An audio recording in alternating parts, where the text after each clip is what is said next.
Ils sont près de 1,8 milliard sur une population mondiale estimée à plus de 7 milliards de personnes.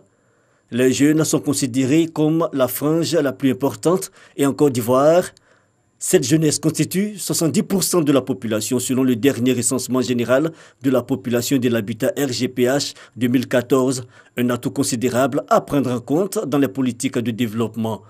Et ces jeunes sont pourtant laissés pour compte dans les programmes de développement selon le REVILA, réseau estudiantin pour la valorisation de l'intellect et du leadership en Afrique. Cette jeunesse qui est une grande force que nous pouvons bien utiliser pour pouvoir propulser le développement de notre continent est mise à mal. Associer les jeunes, les intégrer, les impliquer dans tout ce qui est politique et stratégie pour pouvoir faire sortir nos localités de leur léthargie, de la pauvreté. Pour répondre à ces préoccupations, la contribution des jeunes est au cœur d'une conférence à l'université Félix Houphouët-Boigny. Le conférencier Léyébi Lucien, le maire de la commune de Bois-Flé, passe au peigne fin le rôle que doivent jouer les jeunes pour être pris en compte dans les programmes de développement. Quoi de plus normal de venir répondre à l'appel des jeunes de REVILA, ces jeunes-là qui prennent de très belles initiatives et pour nous c'est très important. C'est pourquoi nous les avons toujours soutenus dans leur action. Parce que nous savons que la jeunesse c'est la force, la jeunesse c'est l'action. La jeunesse peut-être a besoin d'être orientée, a besoin d'être suivie, d'être encadrée et c'est ce que nous faisons et c'est ce qui a toujours payé. La jeunesse, une force à prendre alors en compte dans les objectifs de développement durable. Les participants saluent l'initiative. En tant que jeune, en premier, il faudrait que je sois leader pour pouvoir apporter un plus à ma localité, surtout à ma nation. En plus d'être leader, il faudrait que je sois curieuse et enfin être active.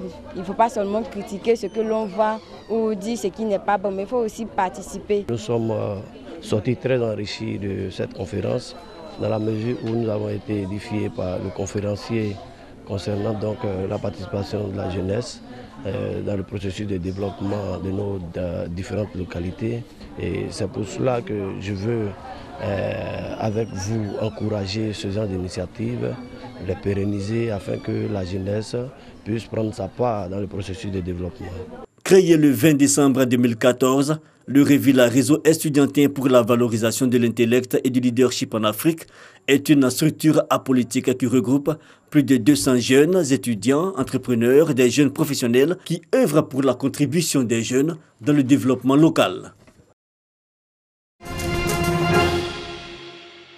Brice Monet est activiste sur les réseaux sociaux. Pendant 4 jours, il participe à l'atelier de formation des organisations de jeunesse sur l'éducation aux médias et à l'information organisé par l'UNESCO. Il en ressort capable de reconnaître une fausse information, un fox d'une vraie. Toute information qui vient n'est pas forcément vraie tant qu'elle ne fait pas l'objet d'une vérification, donc d'une source. Donc il faudrait toujours vérifier la source ou encore vérifier l'information avant de pouvoir s'en faire propriétaire ou encore avant de partager. Comme Brice, 19 autres jeunes issus des organisations de jeunesse et sélectionnés via Internet par appel à candidature ont pris part à cet atelier. Ils se disent prêts à restituer les acquis de cette formation aux membres de leurs organisations.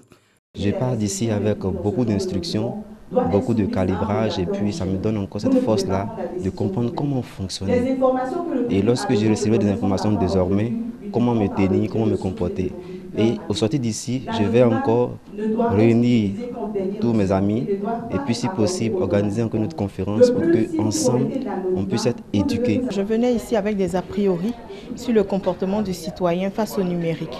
Mais au sortir de ce séminaire de 4 jours, honnêtement, je pense que nous devons prendre conscience que nous sommes impliqués dans tout ce que nous partageons, toute notre action sur les réseaux sociaux sont des actions en fait qu'on doit mesurer. Ces jeunes ont été formés sur divers thèmes liés aux dangers des réseaux sociaux. La formatrice appelle à la vigilance quant aux informations.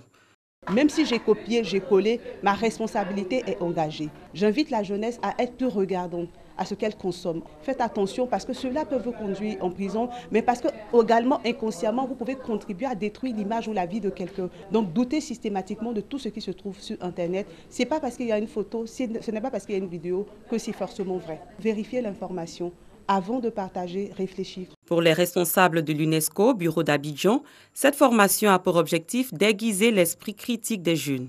C'est une formation pour les jeunes que nous estimons à l'UNESCO très importante parce qu'ils passent en fait plusieurs heures par jour sur les réseaux sociaux et que les réseaux sociaux, au fil des avancées technologiques, sont en train de se sophistiquer et d'offrir des contenus que les jeunes ne peuvent pas toujours vérifier ou apprécier à leur juste valeur. Nous les aidons dans le cadre de cette formation à développer leur esprit critique.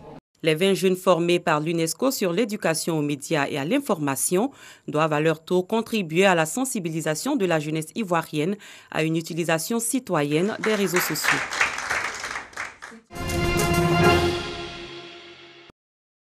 Visite des stations d'écologie tropicale et géophysique de l'Amto dans le département de Tahabou.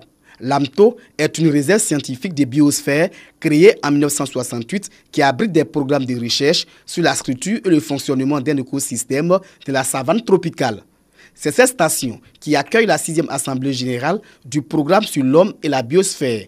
Les 150 experts venus d'Afrique et d'Europe réfléchissent à une meilleure connaissance des valeurs écologiques, culturelles, scientifiques et sociales des réserves de la biosphère de la région africaine. Nous souhaitons étudier la possibilité éventuellement de mettre la réserve de l'Amto et de la considérer comme une réserve de biosphère reconnue par l'UNESCO dans le futur.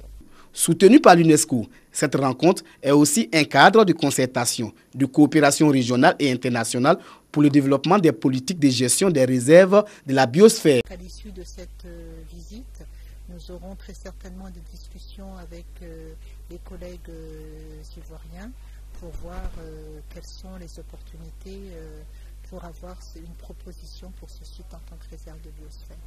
L'Assemblée générale du programme sur l'homme et la biosphère se réunit de façon tournante dans les pays membres chaque 2 ans. Elle permet de faire le point des activités de lutte contre le changement climatique de chaque comité national. Claudine et sa famille vivent dans cette tente de fortune depuis bientôt 6 mois. En mars dernier, leur maison a brûlé ainsi qu'une vingtaine d'autres dans ce quartier de la capitale malgache.